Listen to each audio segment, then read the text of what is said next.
Hello people, welcome back to the FPL Phillips YouTube channel, where today I'm going to be caving and finally revealing my first draft to you all. I've made two videos in the last kind of week talking about differential options and weighing up if they're better than the ones in the template, and now I'm going to reveal to you my personal side, which ones I've decided to actually pick and put into my first draft. So bottom line is, it's going to be a little bit different to the template. I'm going to have some players in there that might shock you and might not be tempting to you as options, and yeah, I'm going to make my case for them anyway, explain kind of how I'm playing FPL this year and talk through some of the options with you all.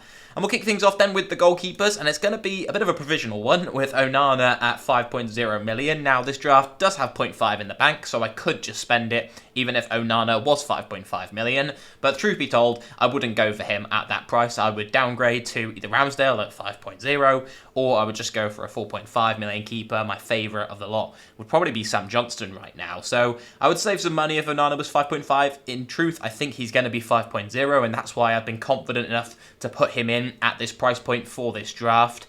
Areola is the other one I've gone for as well, and there is potential that he could even cover Onana in one game week in particular, game week 4, when United have that away trip to the Emirates that will be probably quite tough. If Areola is starting, he's got Luton in that game week, so there is some potential, but for now I'm not putting the fixtures in for those players that are just going to be for sure on my bench every week and second and third sub. I have included the fixtures for all the rest of the players though, you'll be pleased to know. So yeah, Onana comes in. I think he'll be really good for bonus points, to be honest. When you look at the trends, I'm not sure exactly how the maths work with the bonus point system. I don't know if anyone really is.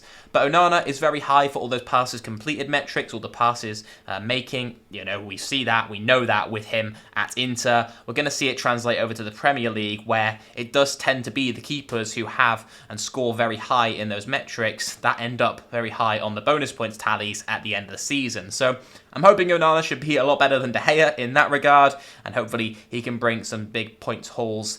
United's fixtures aren't perhaps the strongest. There are better fixtures you could target, but really I'm looking to target those United fixtures, and Onana or Shaw, I'm very much on the fence between the two of them. If the price might well make the difference, but at 5.0 million, I think I've got a real decision on my hands. It's just the attacking output of some of these other defenders that is maybe exciting me a little bit more. Speaking of which, we'll move on to the defence, and this is my backline that I've decided to go for. So you've kind of got the two very template men on the left-hand side, Trent and Estupiñán, as well as Pedro Porro and Ben Chilwell, who will be starting the majority of game weeks. So Trent is not going to be leaving my team really. I've got no plans for that right now. I know people have been experimenting with taking him out, using the extra, 3 million or 2.5 million you can save by going for someone that will be still a very good option, and using it to bolster up the midfield or whatnot. It does look tempting. You can make some really nice looking front lines with that. In my opinion though, Liverpool were terrible last year defensively. I think we all know that. It's not really even an opinion, it's kind of just a fact. And Trent still scored so highly, and especially in those last few game weeks where we're now seeing the new system, Trent is going to be back to that kind of point where it doesn't almost matter what price he is. Unless some other defenders come through and start providing as consistent attacking returns as I can definitely see occurring from Trent, there's not going to be a man who can replace him in my starting 11 right now. Maybe that's short-sighted, but for now, Trent is definitely staying in my team. Estupiñán is another one who's not going anywhere really. Those first two fixtures for Brighton look fantastic, and that's kind of why he'd definitely be in over the other two. But Pedro Porro and Ben Chilwell are kind of the interesting ones. They don't have the best clean sheet odds in the world for those first two fixtures for the pair of them, but the fixtures do improve quite a lot. And with a lot of these players from teams like Spurs and Chelsea, I would like to wait and see, ideally, Raheem Sterling and Nkunku, Son and Maddison in midfield. I would like to wait and see, but I'm only going to get 2 free transfers over the first 2 game weeks. I'm not going to be able to wait and see on every single asset. I'm only going to have pre-season to judge and go on. And so ultimately, I've decided to kind of jump ahead, try and get on the bandwagon early, and Porro and Chilwell are the ones that make it in. And if you saw my video from the other day, you might well have seen this graphic, but this kind of just demonstrates their attacking threat. Pedro Porro's expected goals involvements per 90, you can see him there on the 4th row down, 3rd column across, 0.32, a fantastic total when you weigh him up against some of the other options at and around the similar price point. Ben Chilwell also matches up very well when it comes to expected FPL points per 90, 5.27. He's great for box entries at the attacking end of the pitch. He scores very well for a lot of those metrics. And so although his points output wasn't great last season, I think if you own Ben Chilwell at times, some people maybe watching will know how frustrating he was to own and how many chances he kind of created that the attackers at Chelsea failed to put away. Under Pochettino, I'm basically taking a gamble on that changing, and so while we might see not as many clean sheets from Chelsea and Spurs in those first two fixtures, all in all, over the first 5 game weeks, Chelsea rank 3rd for clean sheet odds. So game week 1, it's 19%, which isn't great. But then over than that, they have some very nice clean sheet odds. And the same kind of goes for Spurs. Whilst 22% for the first 2 games isn't as high as the likes of Arsenal and Man City, who you can see at the top there, I'm taking a gamble, kind of weighing up attacking output versus some maybe the chance of the clean sheets, sacrificing some clean sheet percentages to go for more attacking threat. And that's kind of what I find a little bit more exciting and what I'm currently sat on as things stand. Baldock's then my 4.0 million defender of choice. I think he'll probably be the best one come game week 1, but Bayer and Bell could equally make it in. Definitely something that I'm not stressing about too much right now. I'm kind of just waiting and seeing with pre-season what will occur and who will emerge as probably the standout, because there always seems to be one. But yeah, that's the defence. Let's move into the midfield. And so with the midfield, I'm in fact actually going to just reveal the attacker as well, because once you see it's a midfield 5, you might well be able to predict that I'm actually going to be lining up with a 4-5-1 formation, and it's pretty obvious who the striker is going to be. It's of course Erling Haaland alongside 2 just dead 4.5 million forwards. He'll be sat on the bench alongside Baldock, who will be the first sub currently. So yeah, I'm taking a bit of a risk going against kind of having a more balanced formation, like a 3-5-2, which will probably be the norm for game week 1 with Gabriel Jesus or another striker in there. But yeah, I've decided to go for this, take a punt on a few midfielders who I know their minutes aren't that assured either, but they're exciting players. They're ones that I'm excited to watch play this season, and ones that I think could be really threatening options in FPL as well, which is kind of why I've gone for them. Sacrificing maybe some of the expected minutes front to go for players who are really explosive and can cause high amounts of damage, even in a low amount of minutes if they do end up, for example, being benched and coming off, which Enciso looks to be the most likely in that regard. So he's probably the least nailed player in this side. As mentioned, I've got 0.5 million. If I choose to downgrade Onana, I could get Matoma in or something like that, and this draft looks very different. But the main appeal and selling point of this team, I suppose, is also that with taking maybe some of the budget out of the midfield and going for players who still I find exciting but aren't perhaps quite as nailed on paper, I've managed to be able to afford Trent, Salah and Haaland all in my draft, which you're not seeing with the majority of teams at the moment. You kind of have to sacrifice one. And another main argument will be that you're going to captain Haaland anyway. That takes the appeal away from Mo Salah, right? Because you're spending that much on a premium asset, you're going to want to be able to put the armband on them at times. I think it's quite a differential in itself to be able to own Mo Salah come game week 2, Bournemouth at home, a really, really nice fixture. I know it was quite painful. Was it even last season where they scored however many goals and Salah did nothing in that same fixture? And you could well captain Trent, but in that game, I would want to captain Salah out of any player, and that game week, I'd definitely choose to put the armband on him over Erling Haaland, unless something goes horribly wrong in game week 1.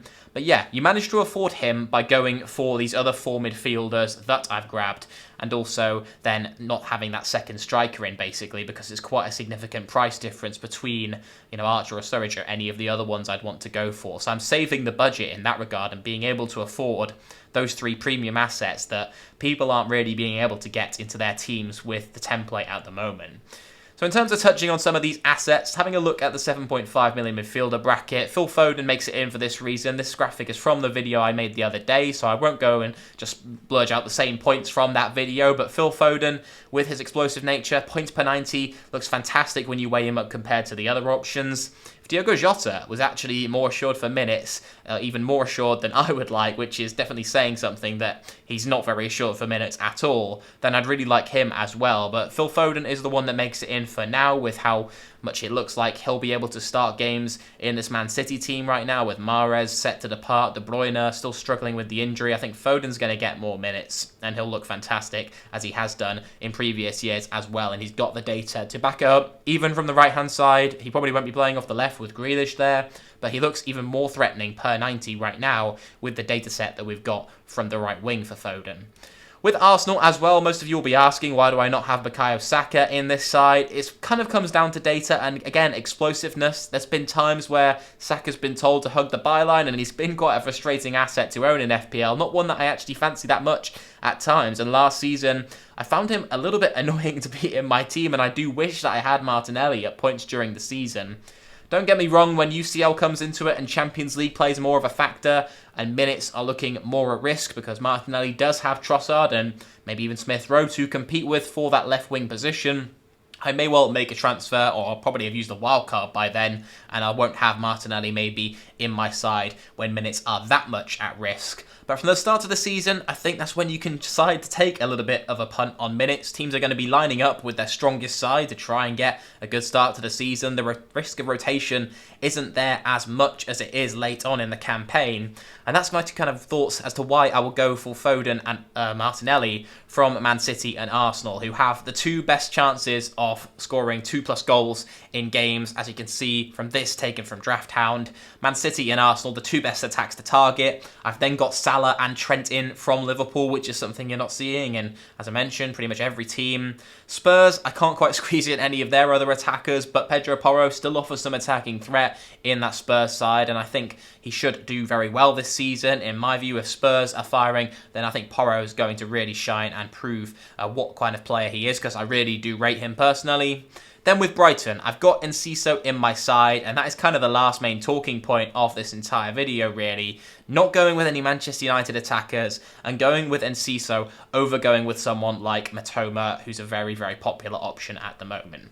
For the record, I think Matoma is a better pick than Enciso. He's $1 million more, but with that, you get pretty much assured minutes right off the left wing, where he's looked fantastic at times. But Enciso's data per 90 is brilliant, brilliant, brilliant, and I can't quite ignore that. And don't get me wrong, if pre-season comes around, João Pedro's playing every game and looking like he'll be in that number 10 role, and Enciso is only going to get minutes off the bench, then this is probably going to change. But 5.5 million right now looks an absolute steal. Brilliant, brilliant value as a midfielder. I really wanted him in my team. He excites me as a pick, and at the end of the day, that's just why I've selected him and put him in my first 11. So I'm interested to hear what you guys think about my team. Let me know down below in the comments, or equally, let me know your team if you'd like some feedback on that. Which of my picks do you rate? Which of my picks would you not go for? Would there be anyone you would change? Would you just make it the template team? If you would, then probably don't comment, because I'm not really interested in hearing that. I'm trying to do things a little bit different. No disrespect to anyone who's choosing to go with the template. It's the template for a reason. It'll probably be the best team and end up protecting your rank as well early on in the season. Maybe I'll come back to regret it going a bit different, but ultimately, I made the decision at the end of last season. I'm going to try and play it my own way. And yeah, that's what I advise you all to do as well. Don't be scared of having a bad rank early on in the season or anything like that. I'm taking a few risks. I think I've got a good balance, though, of going for players who are equally good options in this side. So yeah, thank you very much for tuning in, everyone. Make sure to subscribe if you're new around here for more FPL content. Leave a thumbs up on the video if you enjoyed it as well. And I'll catch you all in the next one. Goodbye.